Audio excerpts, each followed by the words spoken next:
buongiorno e benvenuti nel piccolo giardino di Monfestino. Guardate che fiori meravigliosi, giganti, i fiori della idrangea paniculata, un'ortensia con bellissimi fiori conici. Ma com'è possibile avere dei fiori così grandi? Andiamo a vedere i 5 segreti per averli veramente giganteschi.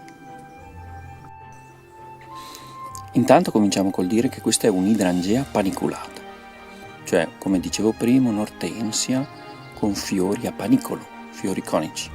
È un arbusto che fiorisce da luglio in poi fino ad autunno inoltrato. L'origine è cinese e giapponese. È una pianta molto longeva.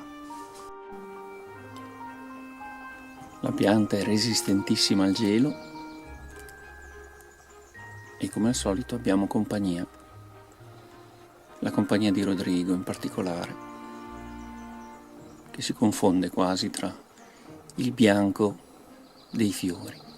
In realtà questi sono fiori che vireranno, una volta che saranno tutti maturi, ad un rosa tenue, perché la varietà è la Vanille Fraise. E ora andiamo al sodo. Come si fa ad avere una fioritura così bella con dei fiori così grandi? Questi sono fiori misurati che raggiungono i 25 cm.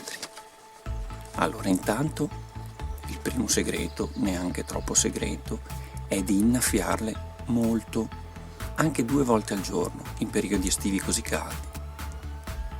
Poi, segreto numero 2, la potatura primaverile, fine inverno, inizio primavera, drastica. Davvero molto importante che sia drastica. Non abbiate paura di potare. Il terzo segreto è un aiuto per mantenere il terreno acido, e cioè i fondi di caffè, quelli che vi avanzano dalla moka. Potete tranquillamente spargerli con profusione alla base.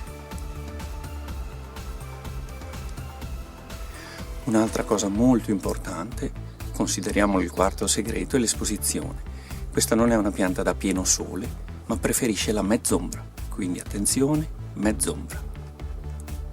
Ultima cosa, un fertilizzante, un concime.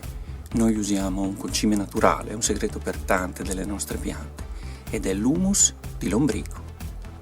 Quindi tutto molto semplice, 5 accorgimenti per avere fiori giganti e bellissimi.